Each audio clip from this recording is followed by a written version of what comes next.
Dr. Katie Thompson, thank you for joining me today on Brite Cast. Let's start off with a little bit about you and about yourself, and then we'll get going. Okay.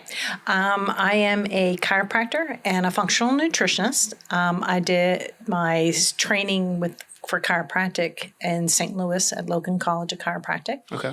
And then I moved to New Mexico and lived there for about 5 years, and then came home. Family pulled me back in. Okay. And then I started practice. I worked for another doctor, and that was not the most pleasant experience. But then I decided, hey, I'm going to open up my own practice. And Okay. What year was that? 97. Oh, it's been a while. Yeah. Okay. So, okay. I've been a chiropractor 34 years. Wow. Yeah. So what drew you to chiropractor? So when I was 7, my mom, my sister, and I were in a very severe car accident coming from Middleburg on Route 50, because that was the only way. They didn't have 66 at the time.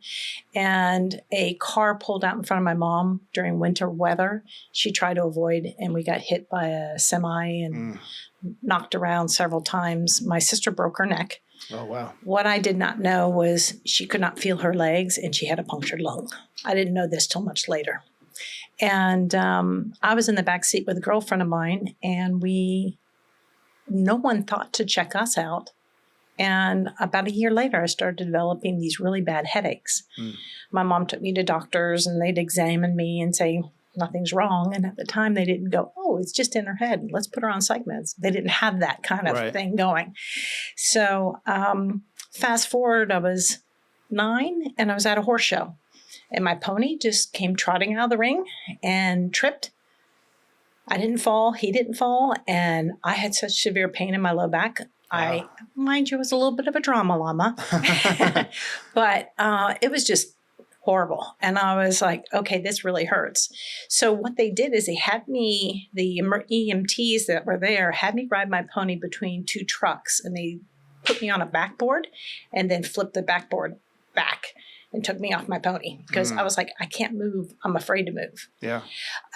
They took me to... Was that severe? Yeah. Wow. They took me to Loudon Hospital, and the gentleman that put my sister back together was the gentleman that saw me, an orthopedic surgeon. He looked at the x-rays and looked at me and said to my mom, there's nothing I can do for her. Take her to a chiropractor. And that was in 77, 78. And so I started seeing a chiropractor. That was fairly new of a practice back then, right? No, I mean... Was it like in the 40s or 50s when it kind of came around? Yeah. So, I mean, it's still pretty new with regards to that, yes. It was about 78, I think. And we went to a chiropractor. My mom went too. And we had to go see him 4 days a week. Mm-hmm. And he found I had a little bit of a scoliosis, which is a sideways curve in the spine. Yep. And he fixed me. Wow. And I'm like, okay, Dr. Smith, I want to know how to do this. Yeah, that's cool. And he goes, okay, here's what you want to do. Go to Logan College, work with Haneke and Conable, which are 2 docs in St. Louis. And I did. Best experience of my life. They were amazing people. They were the top applied kinesiologists in the area. And applied kinesiology is a way to detect what's going on in the body. Mm-hmm. So anyway, that's what started it all. Well, I mean, that's cool that you had like a vision from being so young. Yeah. I mean, I was going to ask you where you got it, but that pretty much answers it. If you want to move that like a little bit closer to you. Just so it's like... There? That should be good, yeah. Okay. So what inspired you to start the Health Improvement Center, to start your own practice, like really go off on your own? After working for other doctors, I just worked for a doctor out in New Mexico, which was a perfect experience. She and I got along famously, and the patients loved me. I came to Virginia, worked for a doctor for a year, which was a little bit of a challenge. I think I was still growing as a doctor. And I decided, you know what, I'm done. When I left there, I want to go open up my own practice. And it was a big challenge, a little scary, I have to admit. Not so much seeing the patients, it was more the admin side. The business part of it, right? Because before you're just being fed patients and working on them and stuff. Yeah, it's a whole different beast. Yes. Yeah. And the wonderful thing is I love what I do. That's great. my financial advisor goes, Katie, when do you want to retire? I said, I never want to retire. Oh, that's nice. I love what I do. Yeah. Until I can't physically do it anymore, then maybe I need to look at retirement. Yeah. Well, there's so many people that are stuck in dead end jobs that can't wait to retire. Yeah. So you're definitely in a blessed position to do that. Now, I am going to retire, and I'm going to go to Cancun. Maybe I can start the business down there. I do like what I'm doing right now, but, I got to have a boat on a beach sometime. Oh, really? So I can't do that in Manassas. No. Unfortunately. My dad had a boat. He kept it at the Eastern Shore. But I had horrible seasick. I didn't get seasick. I got land sick. I could not get my land legs back. Really? It was horrible. Okay. I'd fall out of my bed, so my mom just put my mattress on the floor so I wouldn't hurt myself. When I go on cruises, like the last 2 days, I start to get wobbly, and then like when I'm in the shower, when I get home for 2 weeks, I'm like, I can't close my eyes in the shower. I'm gonna fall over for sure. So it was a little bit worse than that, but yeah. Yeah. So what's like your mission for your clients? I want to help them. Okay. I want to help them with whatever challenges they have health-wise. It also means I have to be a little bit of a volunteer minister, so to speak. Yeah. Because emotions play a part in how a person feels. If they're having challenges at home or maybe at work, I just listen and see if there's anything I can do to help. Right. And if there's anything correlated to it. Yeah. You're not a licensed therapist, but I mean, I even do some therapy in my position as well sometimes. I'm a volunteer minister with my church, but that does not make me a therapist. Yeah. Well, it helps in playing the role a little bit to, get people to open up about what's really going on in their life to be able to help their health. That's a big part of it. Yeah. One thing I find with my practice is the people that come see me haven't been listened to by anybody generally. And I'm making a big assumption, but they really haven't been listened to. And the unfortunate part about that is then they really want to dump everything, which is fine. I have to keep them kind of guided, but I'm the first person that's probably actually listened to what they're experiencing. Right, because a typical doctor is like, oh, here's some medication, that's it, instead of like learning them and understanding them as a human being instead of just a paycheck. Exactly. Yeah. So, I mean, I definitely had other doctors like that. Chiropractors do tend to be a little bit more involved. Yeah. They want to know what's been going on in your life. I don't know if it's just the ones that I've been to, but the ones that my sister used to work for one when I was young. And we would go and get like free adjustments and everything as kids. And, awesome. And then I had another one in Manassas for a while with my old insurance. But he was like, he knew everything. He's asking me about what I was doing that night and everything. But like it was nice to have. So is there, a moment that changed other than the, getting in the car accident? Was there something else that like helped evolve you? Regarding the hormones and me getting into nutrition, I was 13 when my menstrual cycle started, and my mom took me to her GYN because right out the bat, I had horrible cramps, heavy bleeding.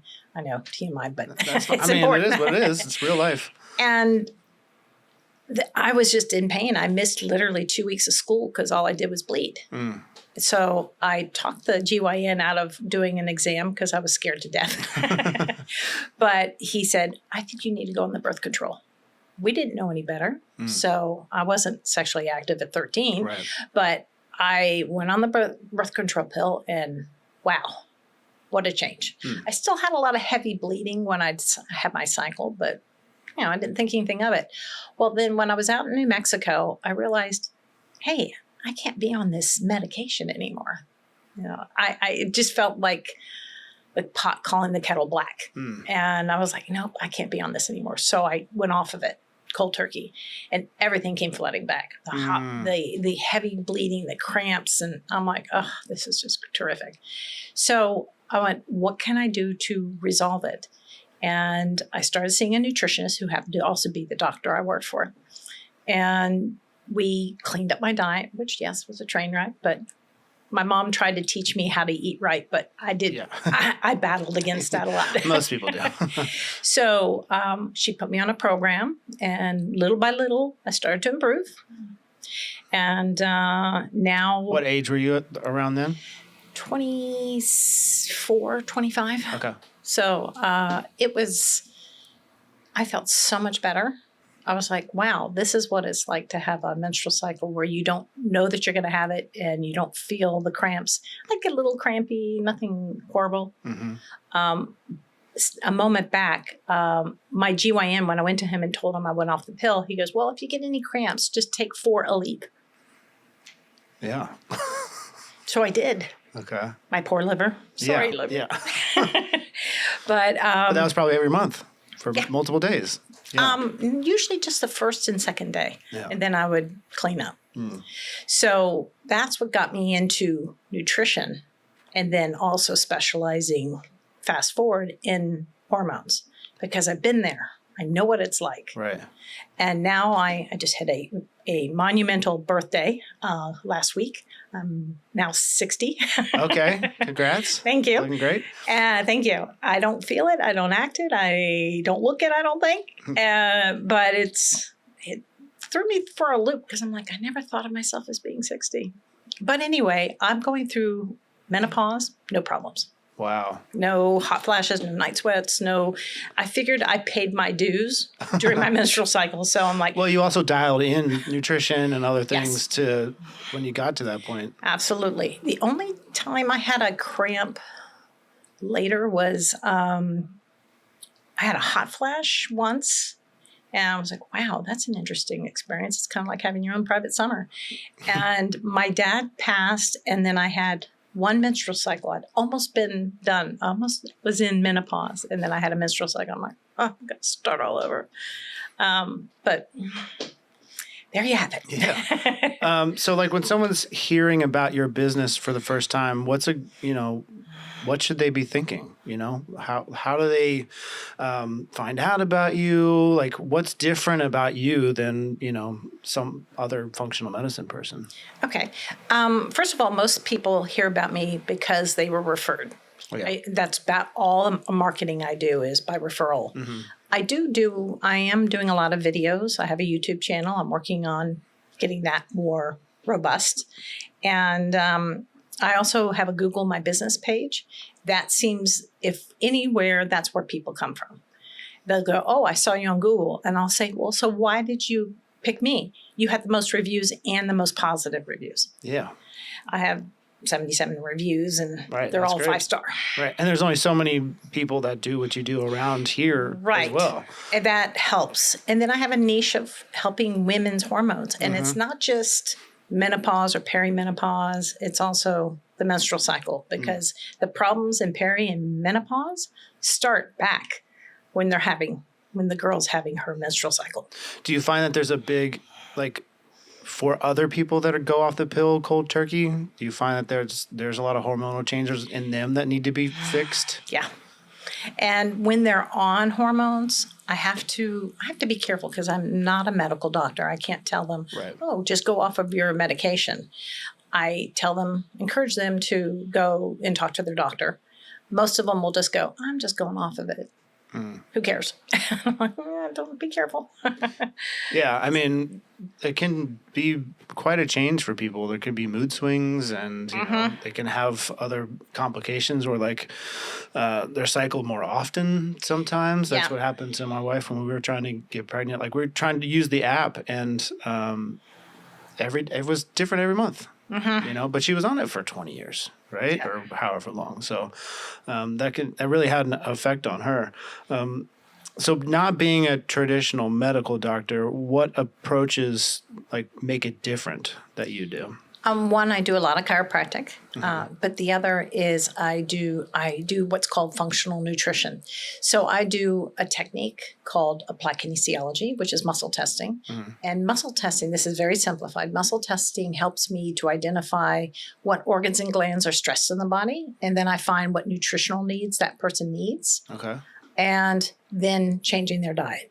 If I don't go back and change their diet, right, it's not just going to to keep going. Yeah. But what kind of testing is it? It involves someone putting their arm out, and then I push down on it, and then I'll put my other hand on the thyroid and muscle test to see if their arm stays up. Okay. If their arm does not stay up, then it tells me that the thyroid is stressed.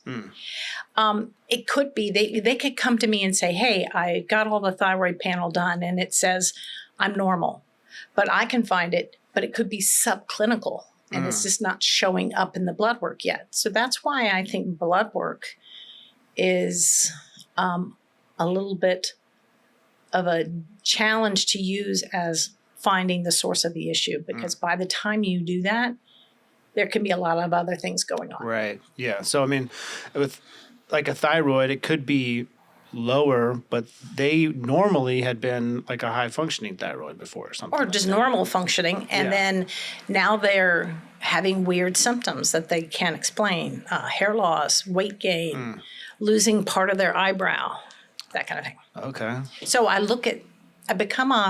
call myself a health detective because I have to visually look at people. I do the typical tests that you would see in a doctor's office. I do check for oxygen carrying capacity in the body by just putting on one of those things on their finger. And I also look at, their pulse. I also look at their blood pressure, and I check it in 3 positions. I check it seated, which it tells me their normal blood pressure. Then I lie them down, check the blood pressure, stand them up, check their blood pressure. If their blood pressure goes down, it's an indication of adrenal issues. Okay. So It goes down when they're standing up or in any... When it goes down, it should go up when they stand up. Right. That's how the adrenals work. But if it goes down, then that tells me that they've got some adrenal issues that maybe they didn't know about. And what is like an adrenal issue? What's like a symptom of that? Can be the same thing as a thyroid. They can be really tired. Maybe they can't lose weight.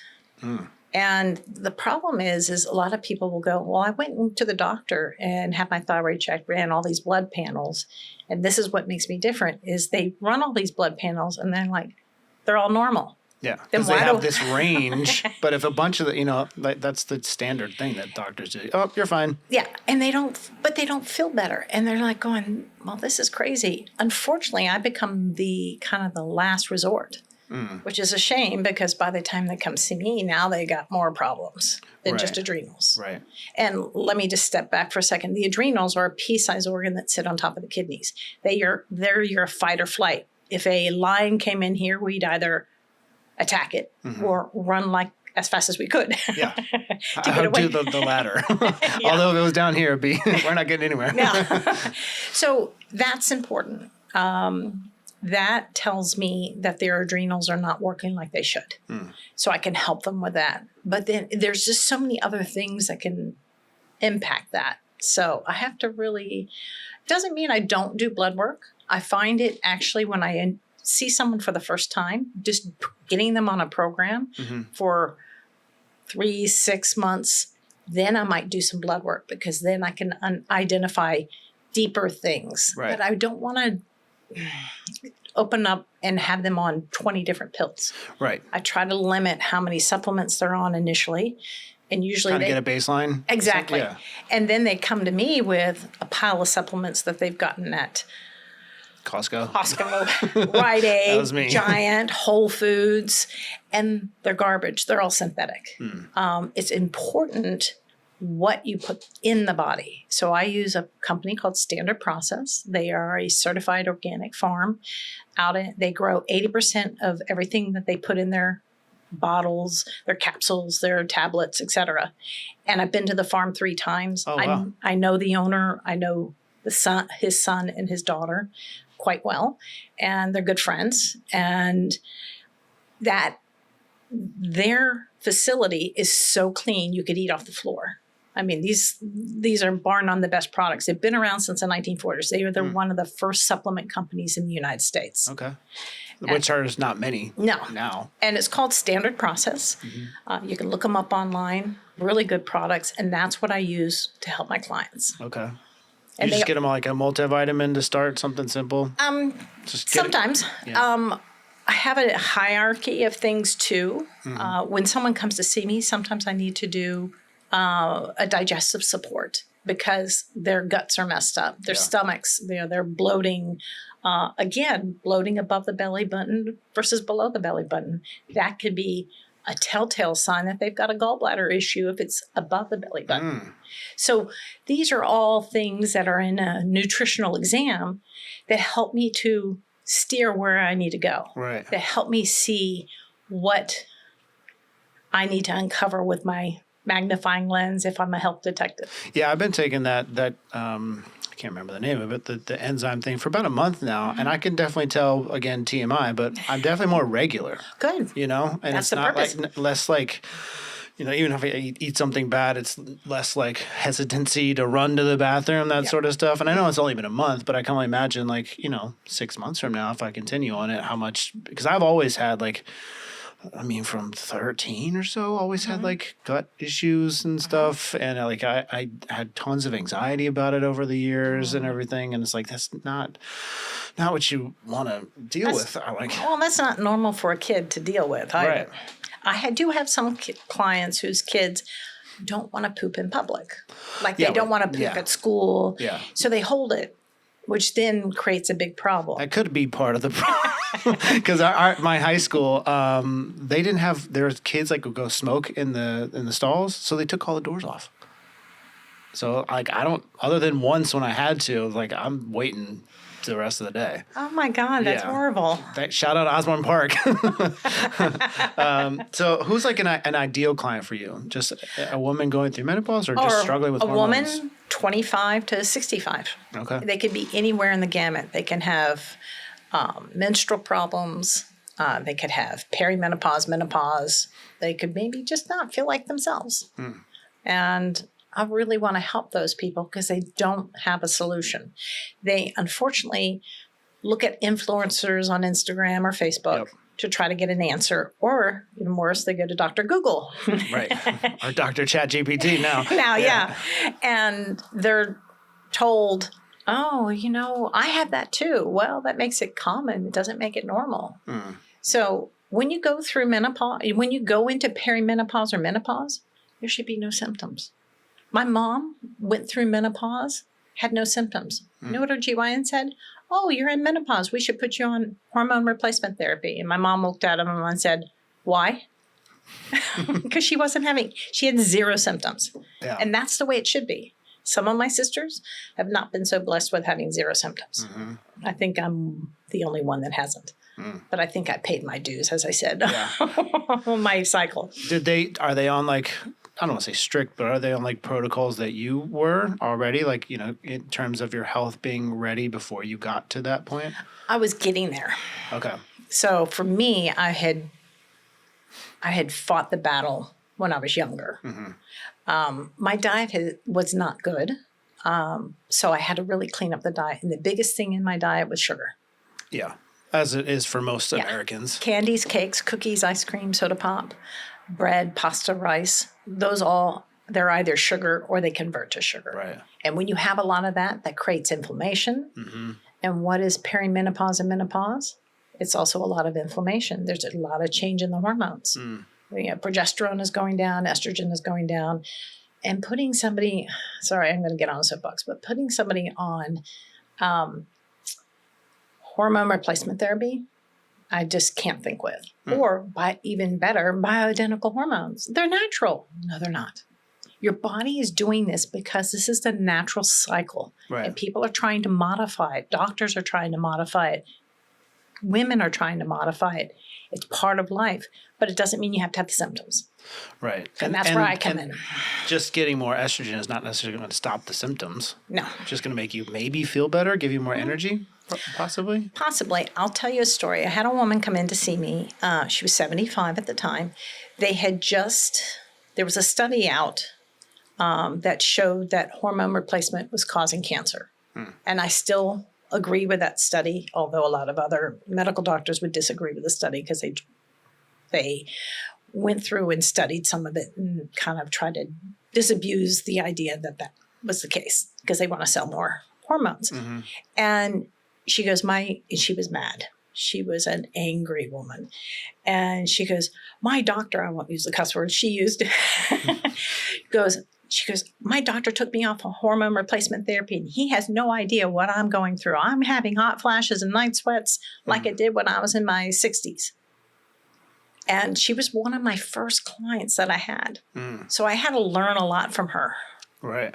Well, that's kind of like if you go cold turkey from that too, it's going to bring up all the symptoms that you were pushing down anyway. So, I mean, I've thought about testosterone replacement, as I mentioned to you before. I'm not. It's one of those things that you can't really stop. That's what they say, right? Yeah. You know, because you're going to go through all these potential symptoms and stuff. So I'm trying to find more natural ways to do it, like cutting out sugar, which we don't really eat that much sugar anyway.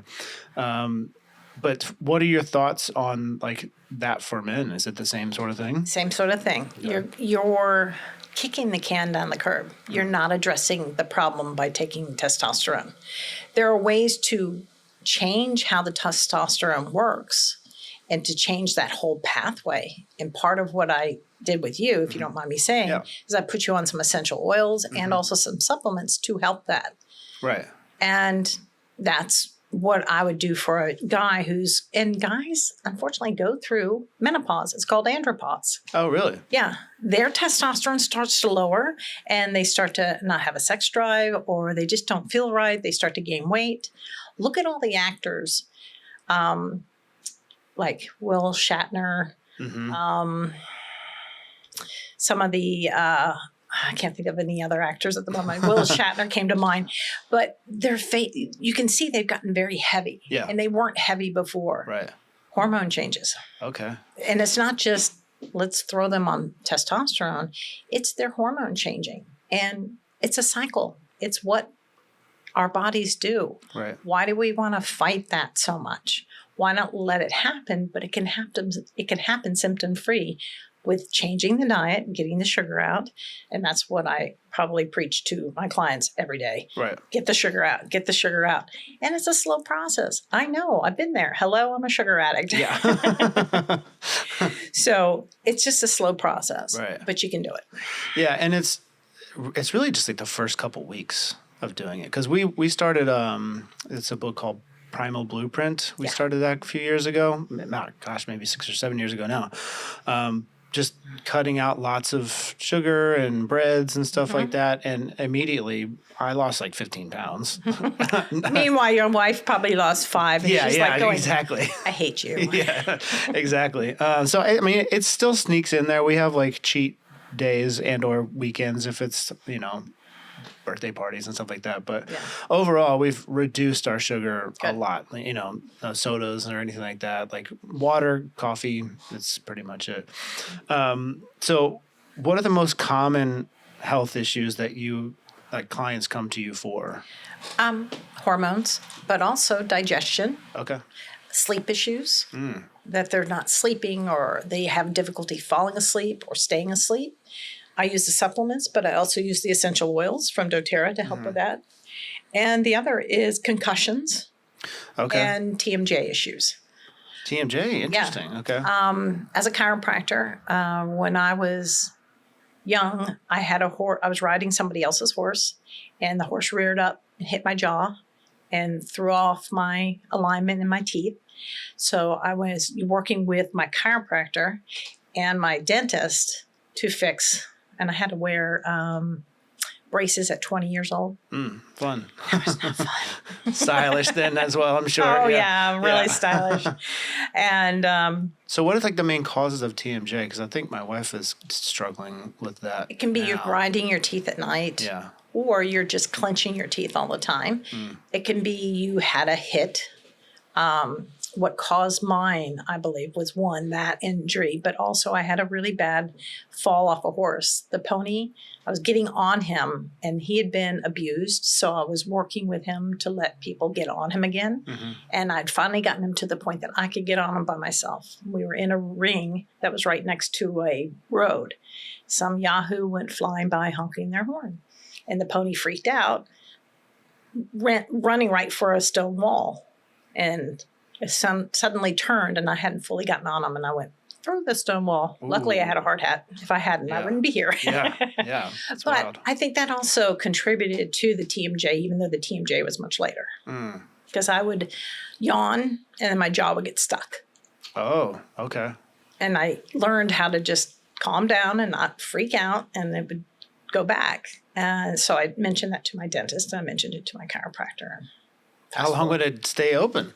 Just for a couple of seconds. Oh, okay. Not for a long period of time. I know people who it stays open. Yeah, I've heard of that. So the dentist said that she might be grinding her teeth, so she's wearing like a night guard or whatever. Is there anything to prevent it? Yeah, chiropractic can help that. Okay. Because the first cervical vertebrae, when it's out of alignment, can also press on the jaw. And so there's all this interconnectedness of the muscles. You have muscles that go from your hyoid bone up to your jaw, up to your back of your skull, and that can affect the alignment. I find that people with TMJ have also had probably some concussions, and we need to work on those as well. Okay. It could have been any time in their life. I definitely got concussed a few times. One time I was chasing my brother for a toy, and I tripped. I was like 6 years old, and I tripped on a carpet and hit my nose on a pipe, an exposed pipe in an unfinished basement. Oh boy. And then my dad made me play football in high school. And I was all of 130 pounds and playing with 250-pound guys. And they woke me up and I was on the ground. So I know I've been knocked out at least twice. Oh boy. So how do you find that like head injuries and that sort of stuff affect hormones? I've heard that talked about. It can, because the cranial bones move. And when the cranial bones move, that affects the brain. You have master organs in the brain that control the hormones. So you have the hypothalamus, which communicates with the pituitary. The pituitary then communicates with your thyroid, your ovaries or testes. And so they're all interplaying. If the pituitary isn't getting the signal to the thyroid, or the thyroid and the adrenals or the testes and the ovaries aren't listening, kind of like a child with its ears plugged and parents are trying to get the attention of the child and they keep ranking up their communication by yelling. That's kind of what the pituitary is doing when it's trying to fix the thyroid or the adrenals or the ovaries or testes. So it can definitely affect. It's not the first thing I go to, but I always ask, have you had any injuries? Right. And can it be years in the making where it finally starts to show up as you get older? Yeah. Yeah. I mean, that's what I've heard. So that's another reason people are like, you just get on testosterone. I'm like, no, that's not always the answer for everything. So what do you look at first when someone comes to visit? I do a consult and find out what is their most pressing problem. What is ruining them that they want to fix that is not allowing them to swim or ride or play with their kids or whatever it might be. That's what I call their ruin. Okay. It's what's messing them up. Like what would immediately affect their quality of life. Exactly. Right. And that's what I focus on. And then I do my nutrition exam, blood pressure, the blood pressure in 3 positions, a bunch of other things. And then I do the applied kinesiological exam. I can't say that. And it's called nutrition response testing. It's just a way to identify what organs and glands are stressed in the body and use nutrition to correct it. What do you wish people knew more about functional medicine? If there's one thing you could... That there's functional medicine and then there's functional nutrition. Functional medicine doctors, not saying anything bad about them, but what I've been finding is they do a ton of tests. They do thyroid, they do blah, blah. They do all these tests, but then they put the person on possibly medications or synthetic supplements. Right. And then they come to me because they're not feeling any better. And I have to say, well, these supplements are junk. Yeah. And I'll argue with them because they are. If you look at a label, you should be able to read the ingredients, and it should say from whole food sources. And there's only one company I know of that does that, and that's Standard Process. Yeah, I can't read 90% of what's been on what I've used over the years. Yeah. So what are some of the biggest misconceptions about functional nutrition? I don't know if there are any. I think people think, oh, functional nutrition, functional medicine. I can't say I'm functional medicine because I do blood work, but it's not the first thing I do. Right. I do the muscle testing to see, hey, is this the avenue we need to take? Make sure that I'm not wasting the client's time. If I don't find anything, then guess what? I can't help them. Right. That maybe they're just doing really well and I don't have to worry about it. Or maybe I do need to send them to a medical doctor at that point. Yeah. I don't see that too often, but. So your website, your main pitch is for, are you struggling with hot flashes, brain fog, poor sleep, PMS, and hormone imbalance? Why do so many people believe these symptoms are just part of the process, part of, getting older? And is it just like built into our society and built into our culture? Like, oh, this is what happens. Oh, she's having a hot flash. Yes, I think it is. Personally, I think that we're all told, hey, this is just probably part of the normal life. This is what you should expect. Right. I heard that from friends saying, and even my sisters, oh, don't worry, you'll get it.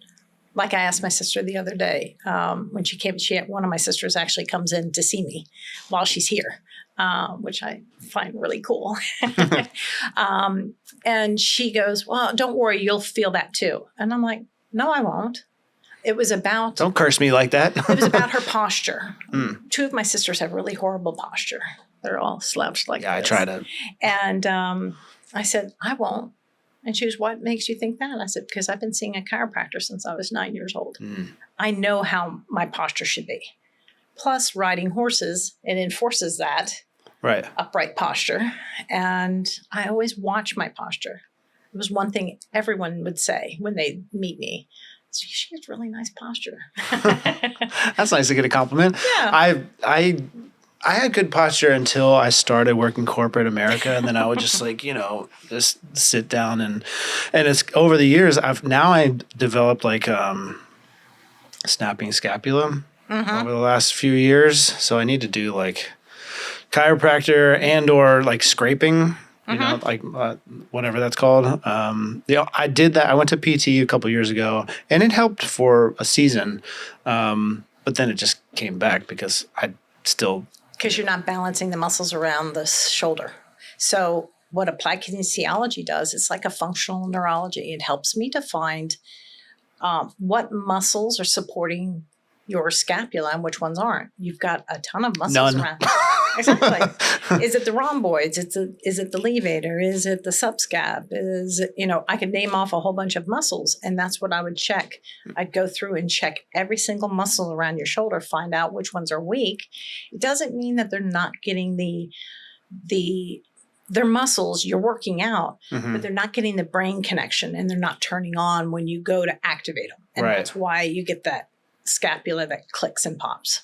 Yeah, and when I'm doing planks or something like that, like it start shaking and stuff. And I power through it, but I'm not using the right muscles probably when I'm doing it. I'm just, getting through. I work out to get a sweat more than to try to be sexy or whatever, but just be careful with the powering through. You can really injure yourself. Yeah, no, especially as I get older. I used to have like the popping shoulder, but that went away after I did PT, and that's stayed, but I still, the grinding and everything. So I usually just have like a roller ball and just do that, but it's temporary. Yeah. Just got to find out if the ribs are out of alignment. If the scapula itself is out of alignment, shoulder itself, it probably is. The collarbone or the clavicle, any of the ribs in the front, ribs in the back. That's probably, I don't even want to see my x-ray. So when should someone stop trying to like push through it? As soon as they kind of find some symptoms, they should come to someone like you? Yeah, because if you're pushing through it, then you're delaying time. And then like I just said, I'm pushing through it. Exactly. So when you do that, other things start to add up on it. And then you keep going, you start having more symptoms. You started out with just maybe an occasional bloating, and now you're not pooping every day. Now you're bloated all the time. So got to really work on that. And where's the overlap between men and women? Is it pretty much all the same in terms of aging and hormones and stuff? It's a little different for men. It's not quite as complicated for men It can be, but it's not. The biggest thing is getting men to listen. It's here. Yeah. That's the problem. Yeah. We're definitely guilty of that. So I'll tell you a quick story. I have a client, or had a client. He moved to Denver to be closer to his daughter, and he came in. I met him at a health fair, and he goes, "Well, I'd like to come in and see you." And I said, "Well, I don't usually see men." And he goes, "Why not?" And I said, "Because most men don't take good care of their health." He goes, "Well, you'll find that I do." So I scheduled him. And the one thing I did tell him, if you miss an appointment, I'm going to call your wife. He missed an appointment. I called his wife. He called me. He goes, "Please don't ever do that again." She chewed me out. And I said, "Well, then don't miss an appointment." That man never missed an appointment after that. But also he listened. He was a special forces. Oh, wow. He had to relearn to walk twice because of helicopter crashes. Wow. And he had a lot of PTSD. I don't know where they rank PTSD, but how they rank it. But he was at the top. And he was on, 16 medications. Part of them were for the PTSD, and then the other part were the symptoms caused from the medications. Right. And when he left, he was on 4. Wow. And the goal was he wanted to get off the medications. So I worked with his doctor, and we got him off because we supported his nutrition. He was so nutritionally deficient because of the medications, but also everything he'd been through. So he was probably one of my few male clients that actually listened. If I had told him to jump off the Empire State, he would have. He was the best male client I've ever had. That's good. My partner, on the other hand, well, that's a whole other level to it too. Yeah, exactly. So what's like a symptom that surprises people that it would be actually connected to hormones? Brain fog. Brain fog. So how do you define what brain fog is? Just like not being able to remember stuff, or not being able to remember stuff, feeling fuzzy, like you can't think straight, or can't remember nouns. So if I don't get enough sleep, I will not be able to remember nouns, and it stresses me because then I think, oh my God, am I getting dementia? And I know now that it's not that. It's because I didn't get enough sleep. But with women and hormone issues, that's one of the big things that it's in the background and they don't think to mention it. And then they go, "Oh, by the way, I noticed that they may not tell me the symptom." And then they'll go, because they're having brain fog to tell you the symptom. And then they'll tell me, "Oh, by the way, I'm not having brain fog anymore." And I'm like, "You didn't tell me you had brain fog." Oh, I forgot. Yeah, exactly. But it's really surprising. It's because of all the changes in hormones, the progesterone, the estrogen, that affects the thyroid, that affects the adrenals. And if someone's not sleeping well, or is their cortisol off the chart? If I was to do, and I do occasionally, hormone testing, I do saliva testing because it's more accurate. And if you check for cortisol, it should look like a recliner. What I mean by that is it should be higher in the morning and then taper off and go down. I had mine done just because I was idly curious, and mine did perfect. And at the end, it went up. And that explains why I wasn't sleeping. Because I have a seizure dog, and he has seizures at night. So I got into a habit of a super, super light sleeper. Yeah, anything wakes me up. If he shakes, I'm up. And then, of course, my adrenals are going, right. getting ready to handle whatever I need to handle. Yeah.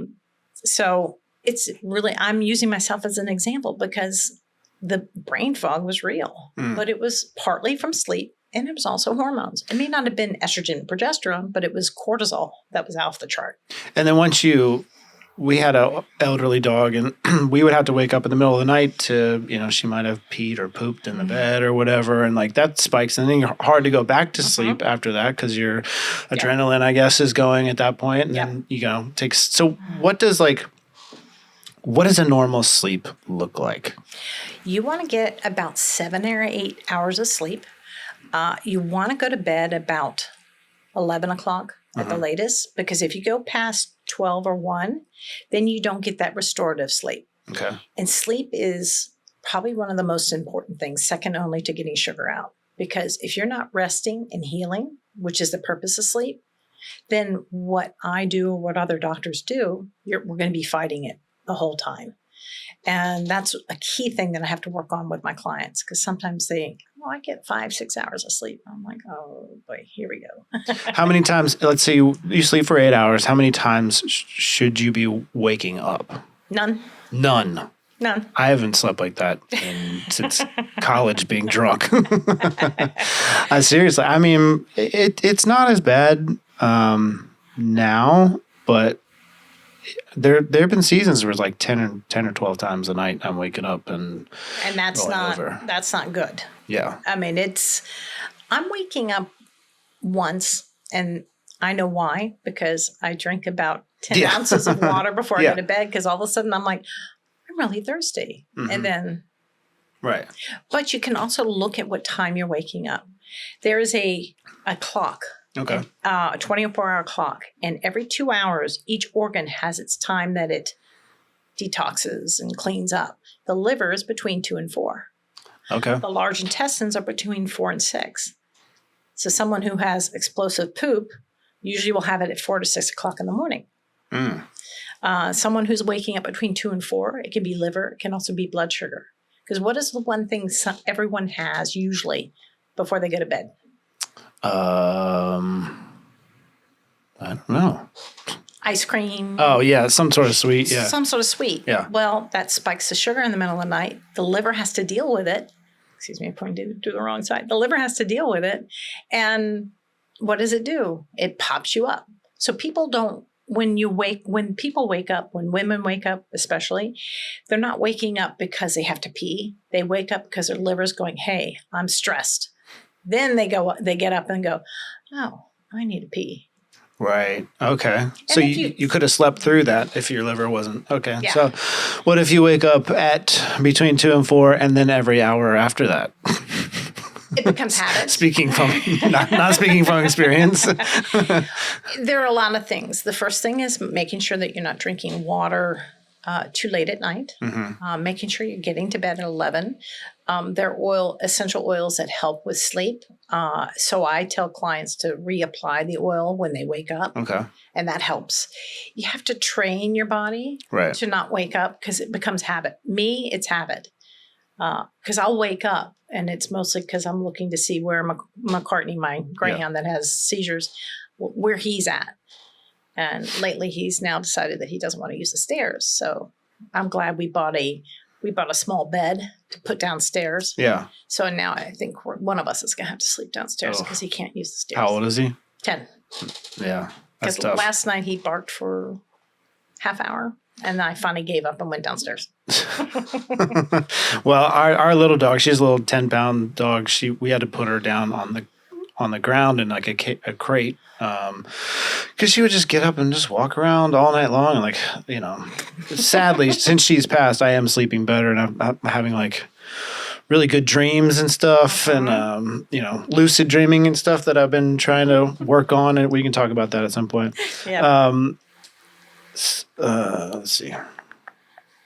So do you have any good like transformation stories of people that have come to you recently? Yeah, I have a really cool story. So I had a girl and her husband come to see me, and she goes, I know my health isn't great, and my husband and I want to get pregnant.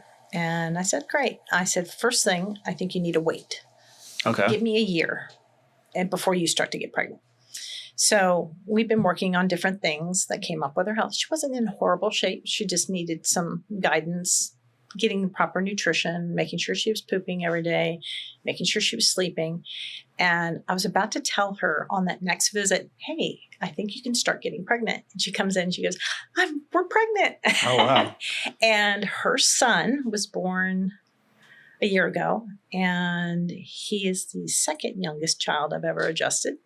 He was 4 weeks. Oh, wow. The youngest I've adjusted is 9 hours old, excuse me. Sheesh. Yeah. What was that like? Oh, it was fun. It was really neat. It's just amazing.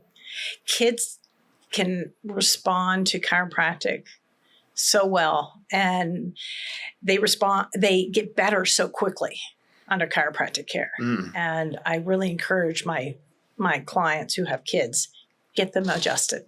Do you think that helps for their long term? Absolutely. So can you correct scoliosis? Yeah. You can, Dep- especially if you start younger. Yeah, depending upon the degree of it. Right. Mine was mild. Mm-hmm. My chiropractor was able to fix it. He didn't do anything special. He was an applied kinesiology doc, probably the best in the area, but he moved to Shreveport, Louisiana, got hit by 2 hurricanes and decided that wasn't where he wanted to be. Then he moved to Richmond. Okay. So going back to brain health, obviously what you eat, are there certain foods that can cause the brain fog, make it worse? Is it just really just sugars? Sugars, but also for some people it can be the gluten. Well, actually, I think for everybody it can be the gluten because of the glyphosate that they use on the wheat in the fields. That is really harmful, and they'll try to tell you, medicos and big pharma will try to tell you, oh, it's not an issue, don't worry about it. It is a big issue. Right. Well, I mean, supposedly if you go to Italy, you don't have the same problem with wheat. I have a client right now, she's in Turkey. When she goes to Turkey, she can eat everything and anything and feel fantastic. When she comes here, she can barely eat rice and chicken. Really? Because of all the stuff that's in the food. And she's also got a really messed up gut, but all the stuff in the food is a challenge. So where do you tell people to shop? Because we got to eat. Yeah, without breaking the budget. So there's a website called ewg.org, and they come out every year with a Clean 15 and Dirty Dozen. The Clean 15 you can buy in any grocery store. Okay. The Dirty Dozen you need to get at an organic store. I would do farmers markets. Yeah. But when you go to farmers markets, question, do they use any pesticides and stuff like that on their property? If they do, we'll turn around and walk away. But you can also wash foods with the recent outbreak of Taylor Farms. Yeah. Part of the issue that they have there is we're not cleaning the lettuce, which is part of the issue. But you can also get fresh lettuce. Right. If you don't want fresh, not frozen lettuce, but frozen vegetables are fine. I wouldn't get canned because they have a lot more sugar in them. And they're gross. I do like fermented okra. Oh, my God. Really? Yeah. Is it like... It is to die for. Is it like tangy? What's the stuff they have in Korean food? Why can't I not think? Kimchi? I'm having brain fog. Yes, kimchi. I don't like kimchi. No. You don't like kimchi, though? Okay. All right. I tried it. I don't have it too often. My dad hooked me on them, so it's my... Where do you find fermented okra? What does it taste like? It's a place called All of My Pickles. Has a fermented okra. I like pickled okra as opposed to fermented. The one I found has low sugar in it. Mm-hmm. It's not ideal, but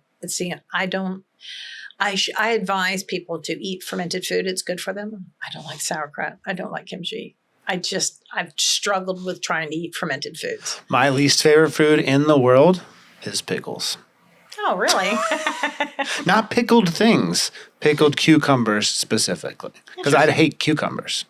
So technically, cucumbers are my least favorite food in all the world. So, but I can eat it. I can eat it in sushi because it's just like a small little amount. It's just for crunch. But like I had like I was 5 years old maybe, like bringing this big old jar of pickles in. So there's two things. This is the first story, and I dropped it and it spilled all over me. So, and you smelled like a pickle. And I smelled like pickles for who knows how long. And then my grandma had pickles in a vinegar jar, and I thought she was using like the darker vinegar. And I went and took a big swig of it. And I was like, this all happened within like a year. So from that point on, I was like, never again am I going to have pickles or cucumbers or whatever. So, So being a doctor, what has that taught you about people? That people can get help. That a lot of people will fight being helped. Mm-hmm. So I run into that a little bit, that they don't, like mothers specifically, they put their kids first and then they finally address themselves. But by the time they finally address themselves, their adrenals are shot, their tired, they're overweight, they're cranky, and everything. So it takes a little bit, but they're doing what they know is right. They're putting their kids and their husband first. But yeah, which makes sense. But if you're not doing well, then how good are you at helping other people? That's that's kind of the other side of the coin. So what's like a typical transformation time? Is there? When can people start to really see results? They'll see results within a couple of weeks. Okay. Like, for example, if they're not sleeping well, maybe they might start sleeping a little bit longer or maybe a little bit deeper, or maybe they're not waking up as often. So that's one. But a total transformation can take anywhere between 6 months and 1.5 to 2 years. I'm not seeing them every week or anything like that for that time. The only exception to that is vegans and vegetarians. They don't do well in my office. Really? I will be honest. Why is that? Because mostly, now there are some really good vegetarians. There are some really good vegans. So I don't want to throw the baby out with the bathwater. But most vegetarians and vegans are malnourished and are carboholics. And they're not getting the right nutrients. And it's causing a lot of problems down the road that they're not thinking about. So, like, how do you even get your protein? How do you get enough protein? Exactly. And they're, oh, yeah, I get my protein from this. Well, that's not a complete protein. The most complete protein on planet Earth is an egg. Right. It is the most complete protein. So when a client comes to me and they say I'm a vegetarian, first thing I say, I'm sorry. And then I kind of smile and say, I'm sorry. But in all seriousness, if it takes me, this woman comes in, she's not a vegetarian, she's a big carnivore. It'll probably take her about a year. If a vegetarian comes in, it can take a year. I could take 2 years. And that's usually enough for them to go, yeah, I don't want to be here. And that's fine. That's why I have my own practice, because I'm not going to accept everybody. Right. I'm not a good fit for a vegetarian and a vegan. I don't run into a lot of them. And I try to find out why they're vegetarians and vegans. And most of it is because they don't want to see animals hurt. But eggs don't do that. I mean, especially if you had your own chickens, they're going to make eggs no matter what. Yeah. So it's an animal protein, but you're not hurting any being. But they're thinking about the commercial meat. Right. Yeah, of course. Those animals are kept in small confined places. That's why they're pumping them full of medications. 2 weeks before they slaughter a cow in a typical commercial slaughterhouse, they'll fatten them up for 2 weeks on crap, on really junk food, meaning they're giving them foods that they don't eat. And they're fattening them up. Then they get sick, so they're pumping them full of steroids, and they're pumping them full of antibiotics. So the next time you get a big glass of milk from the grocery store, just think of it as liquid pus. Oh, that's good. Do you recommend any type of milk, like raw milk or anything? Raw milk. That only lasts for like a few days, though, right? Yeah, correct.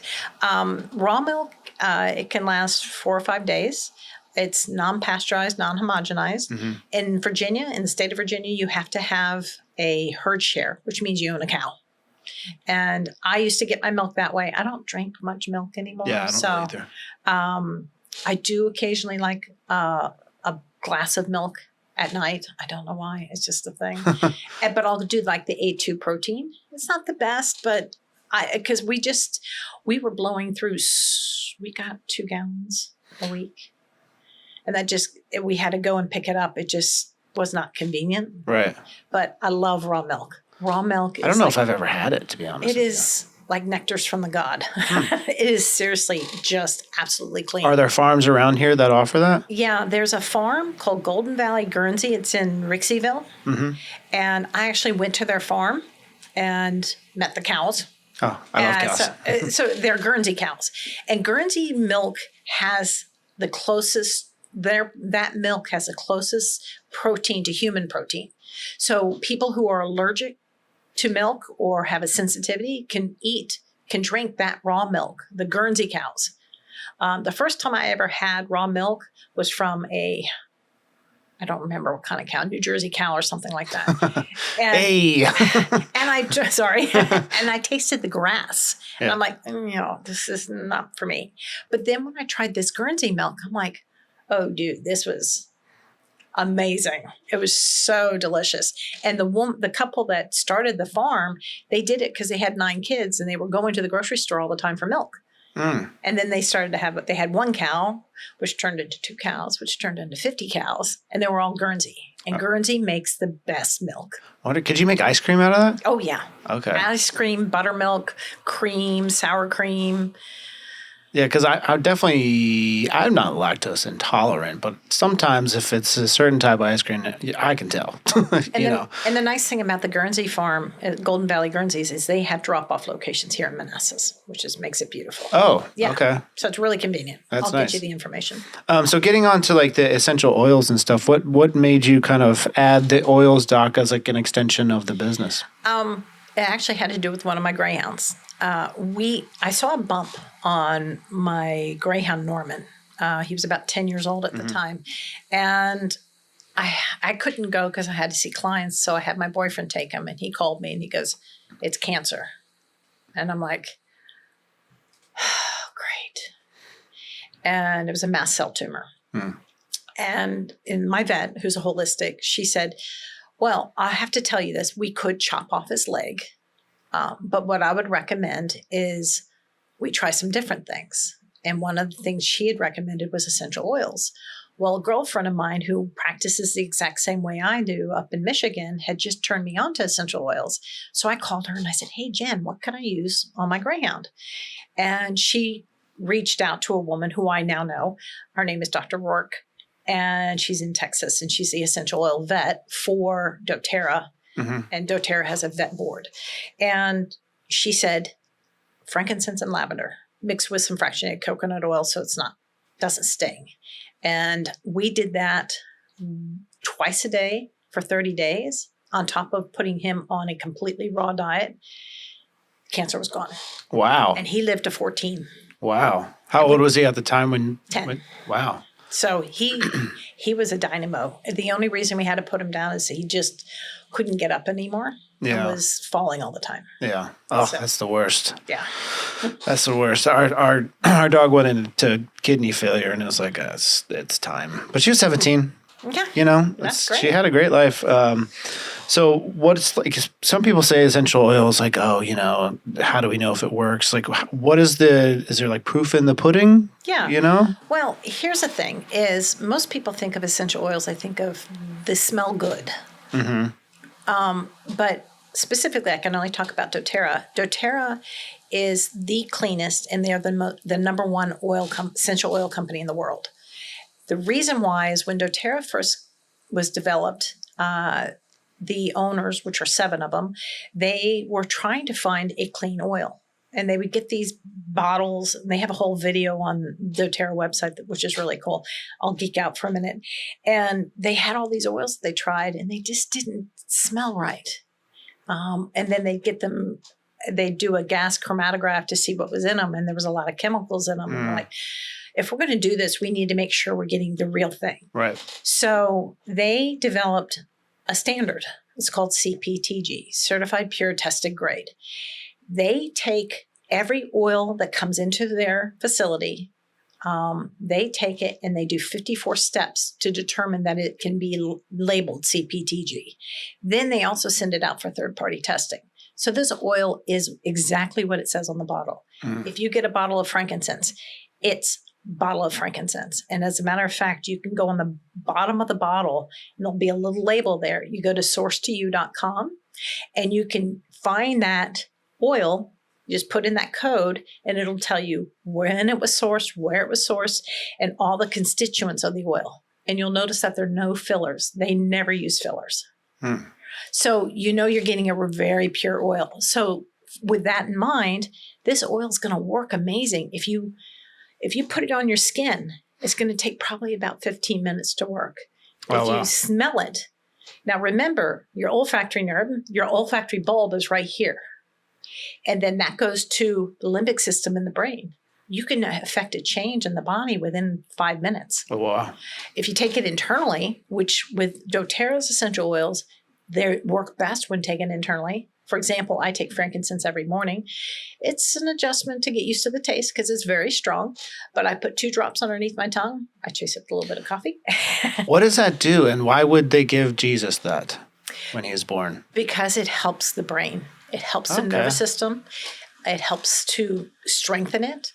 It's also, I'm going to say this, anti-cancer. Oh. Yes. Okay. That's why I used it on my dog. And I mean, that's some evidence right there. Yeah. I can't always say that because doTERRA doesn't like me when I say that. So I have to be careful with that. Yeah. In all honesty, it's really good neurologically for any neurological issues. Okay. Parkinson's, Alzheimer's, that Could kind it of help thing. with like a stroke person? Someone's had a stroke? And you could do it one of 2 ways. If they can take it orally, that would be best. Right. But you could also rub it on their neck. My dad had alcoholic dementia. Yeah. He drank a gallon of scotch a week until my brother took his life, and my dad had to quit cold turkey. So you can imagine what that was like. Yeah. So as he got older, he developed dementia, and it would get pretty bad, especially you get the sundowners, and he was living with at home, his home, and he had caretakers around the clock. And when I'd go there on Thursday, because that was my day to go see him, I would put frankincense on the bottom of his feet or on his neck. And he'd complain, "Oh, that stuff stinks." I'm like, "Buck it up, Dad. I'm putting it on you." But then the caretakers would call me and go, "Dad was like, he's so calm after you leave." One, I'm a calming influence. I don't get rattled by much. Yeah. Now, when I was a kid, different story. But 2, I was putting frankincense on them, but I couldn't get the caretakers to continue it. So it didn't. It needed to be done every day, and I couldn't go over there physically every day. And do you think taking that could avoid some possible dementia stuff later on? Possibly. Along with some omega-3 fatty acids. And doTERRA has a great omega. It's called E-omega, and it helps lower blood pressure, but it also helps brain conductivity. It also helps heart, and it helps the joints. Okay. And they've done internal studies showing that within doTERRA. That's interesting. Yeah. I mean, my grandfather had Parkinson's, which he should have had frankincense, but it came on. He didn't have too much dementia until about the last year. But it wasn't alcohol related. It's just, what happened. But I'm terrified of that because it was not a good way to end his last couple of years. So anything I could do to stave off that. Frankincense. doTERRA has a frankincense boswellic acid that you can take. It's a capsule and do 2 a day. I'd start out with 4 a day and then do that for about 2 or 3 bottles and then go down to 2 a day and you should be fine. Do you notice like any differences or is it just like preventative? It's preventative for me. The biggest thing I notice, I do 2 foundational things every morning. It's called VMG, vitamins, minerals, and greens. And it's made with pineapple. I have a little bit of a sensitivity to pineapple. And I cleared myself of that, and I can get into that another time, of the pineapple reaction, because it would make me feel like I had a hairy tongue. So I finally was able to drink. I could only drink about like an ounce. And now I can drink a whole container, a whole 6 ounce of it. And then I mix my collagen, which doTERRA has. I mix that in and I take that every day. And I'll tell you, I notice a difference with both. I feel more alert, more with it when I do the VMG and the collagen. When I don't do it, I notice that my joints hurt. My skin and nails are great. My hairdressers always say my hair looks great. But the joints for me, if I don't take it for 2 weeks, I can go up and down the stairs and I feel like an old lady. Is VMG what you would say to replace the AG1 that I was taking? Okay. Yeah. I'll give that a shot. The AG1 is okay, but it's got a lot of stuff in it. Yeah. doTERRA has a foundational program that I think honestly everybody should be on. It's the VMG. It comes with the E-omega and PB Restore. And it's a really easy 3-step process. You mix the VMG in 6 ounces of water. You take 3 omega and 1 PB Restore, down it down it and you're done for the day. Yeah. But it's the VMG, it was funny. They did a study and found that it stays in the body for about 8 hours, and they stopped the study. So now they went back to the drawing board and now are seeing how long does it stay in the body? Because this is significant, because people take these multivitamins 1-a-days and stuff like that. Yeah. And I'm like, oh God, please. I upset clients all the time, and I've learned not to do this. They'll come in with bags of supplements, and I'll just look at them and I'll just throw them in the trash. Yeah, I'd rather do like one simple thing every morning, and then I got it for the rest of the day. And that's all. And then your meals will do the rest of the, giving you protein and stuff like that. Exactly. You still have to have protein. Yeah. But the VMG is just bar none. I love it. I mean, so I stopped. I ran out of the AG1, and I wanted to talk to you about what the next thing I should try. Definitely the VMG. Because that's really expensive. For one, it's really expensive, but also like it was nice to, I kind of felt better. Didn't notice like super recognizable changes, but now I'm doing creatine in water with apple cider vinegar. Which is okay. The apple cider vinegar, as long as you're doing Bragg's, and it has the mother in it. Yeah. I don't like apple cider vinegar. I don't like it, but I've had plenty of shots in my life, and it's not the worst one, so it's not that big a deal. I don't like it. The AG1, my understanding is it's also more of a probiotic, correct? Or a mixture. I haven't studied it enough, but the only thing I looked at was the label, and I'm like, Yeah.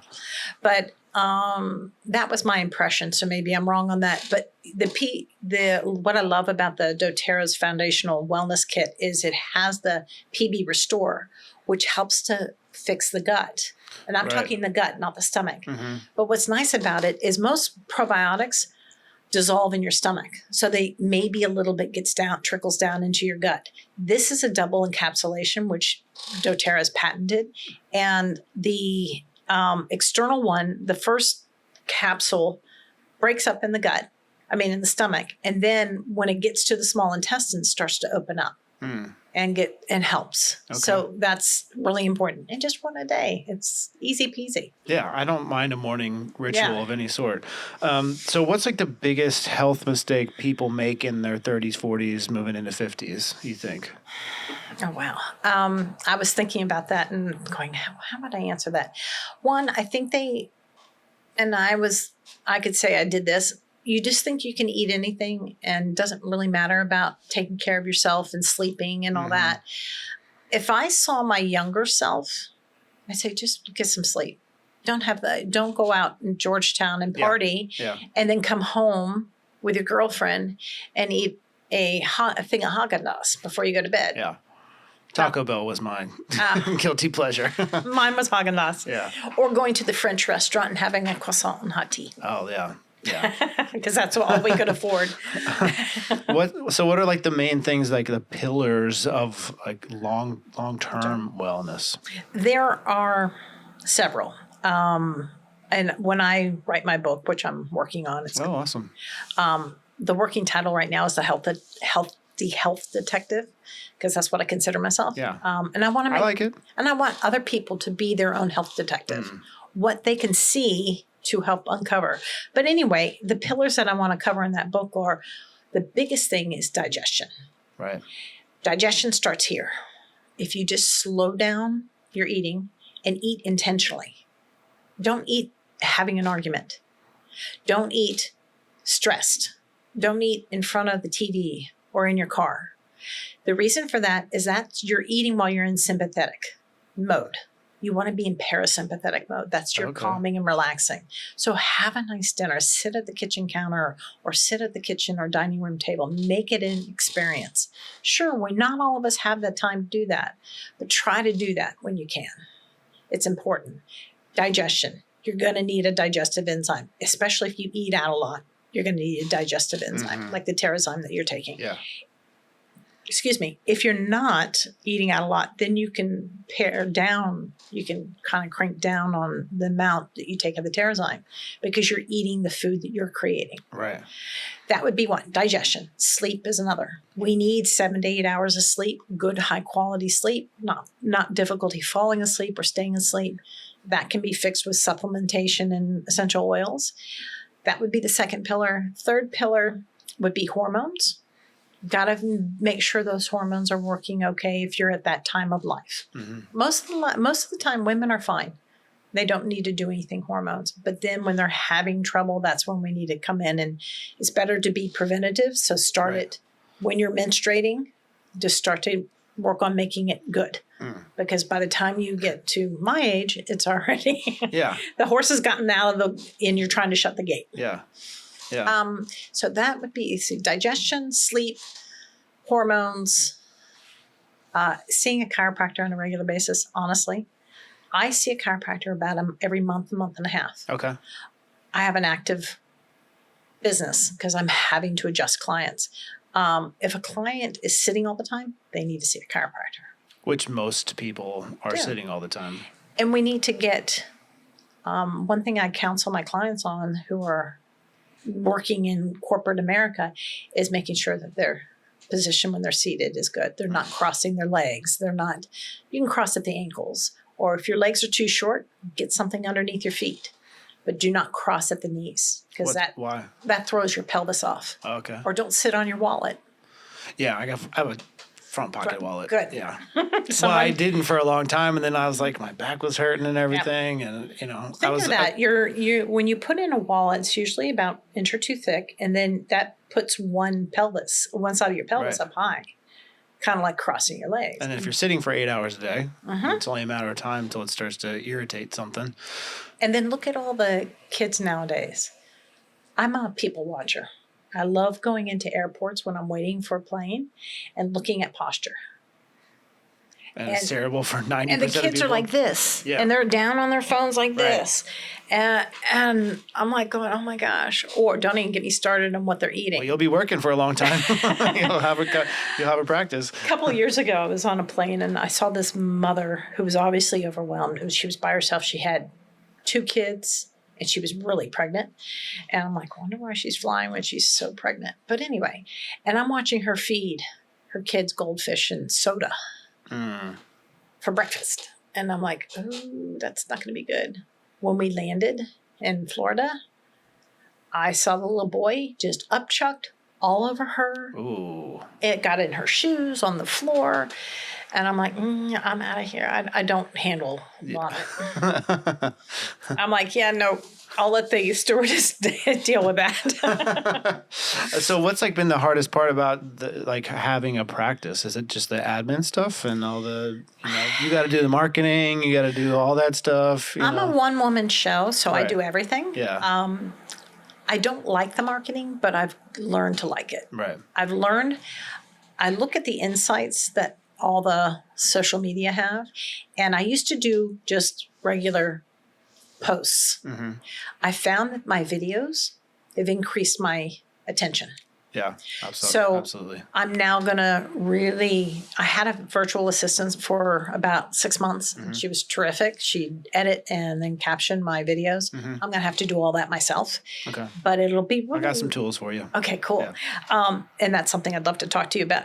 It'll be really cool to be able to do even more videos, put them on my YouTube channel, and then send clients, hey, look at my YouTube channel. Yeah. And it's kind of evergreen content, as they call it. So if you make it now, it's still going to be good 5 years from now. So, exactly. And that's going to get the views, and that's what gets people calling and stuff. And I can do it on digestion. I can do it on sleep. I can do on what's the best mattress, what's the best pillow. What is the best mattress? We're looking for one. It's a company out of Roanoke. They used to have a store in Richmond, but after COVID, they just isolated to one store.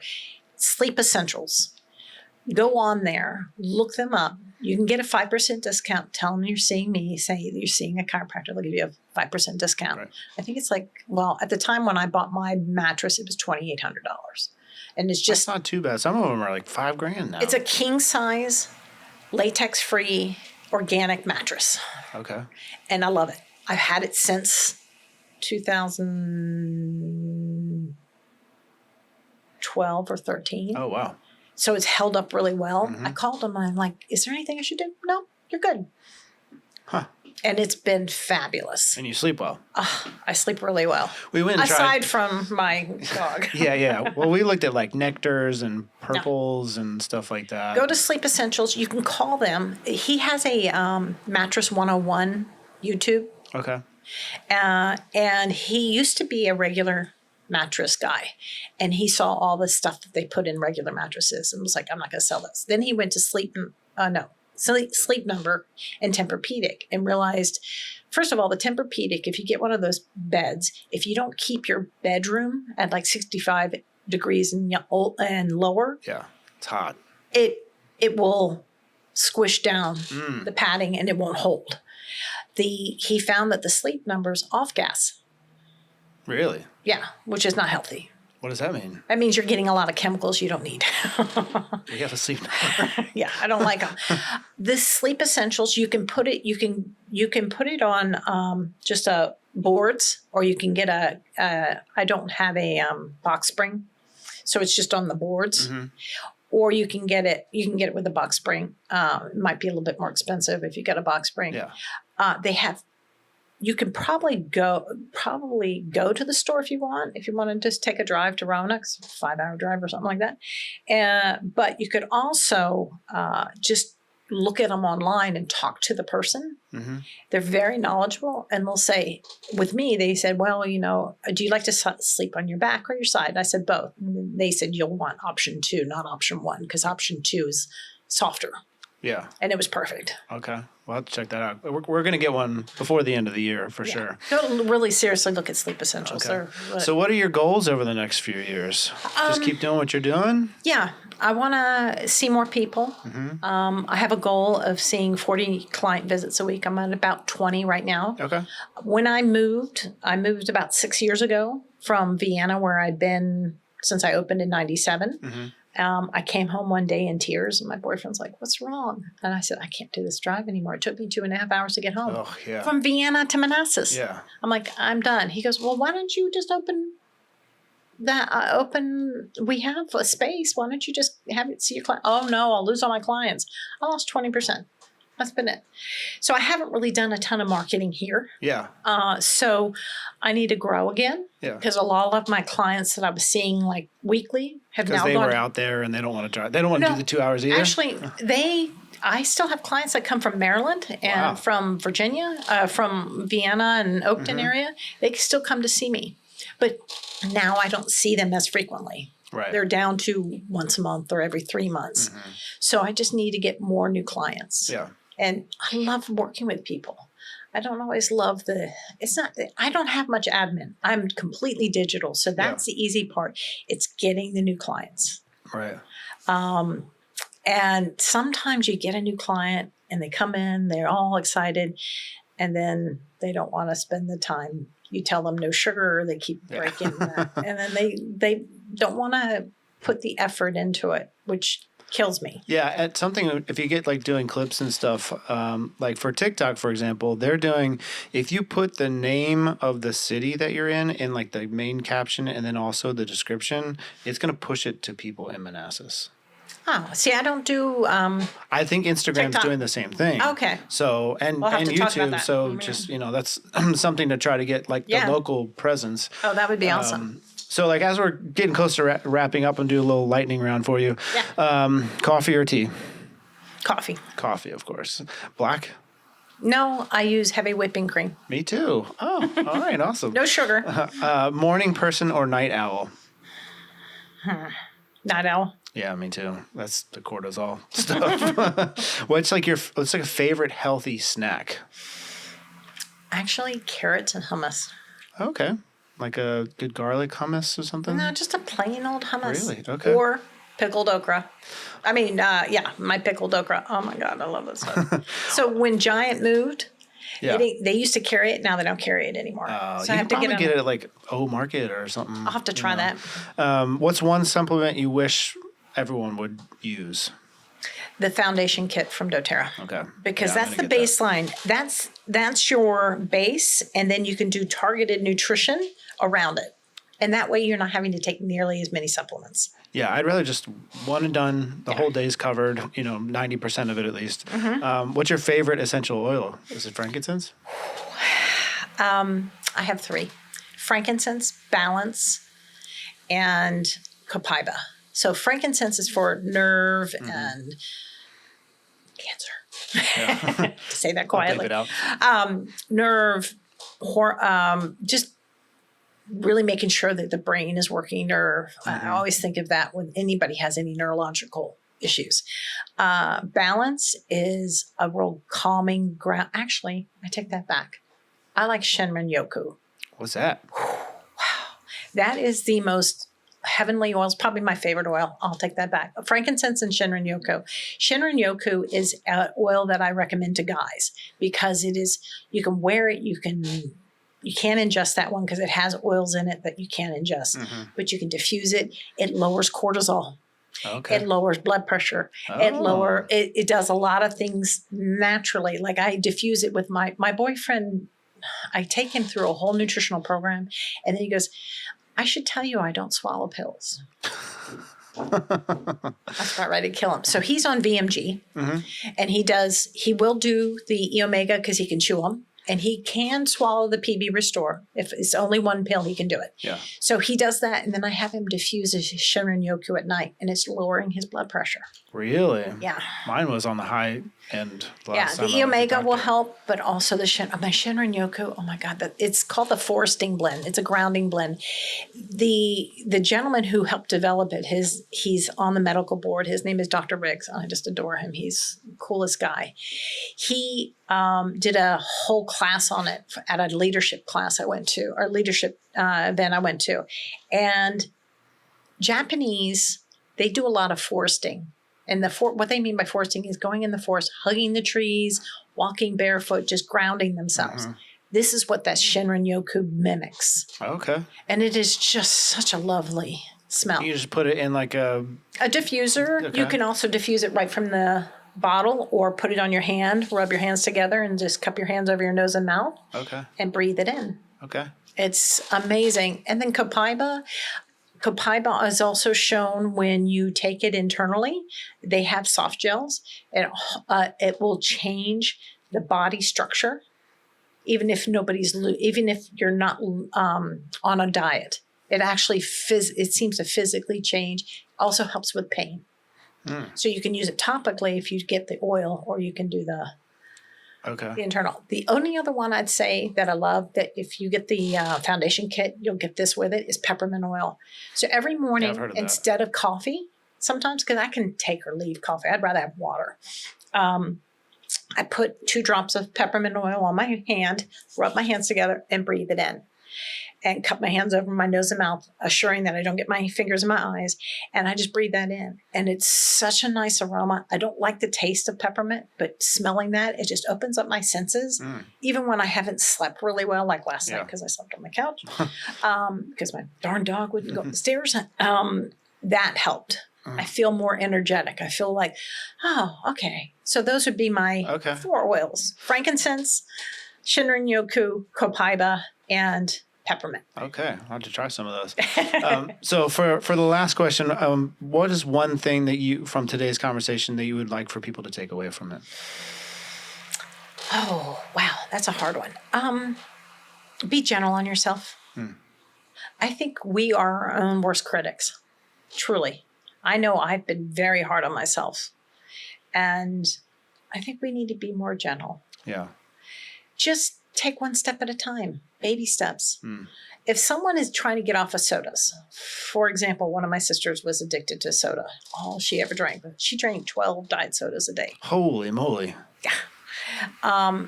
Getting her down to 0 in a week was not going to happen. Yeah. So it had to be gradient.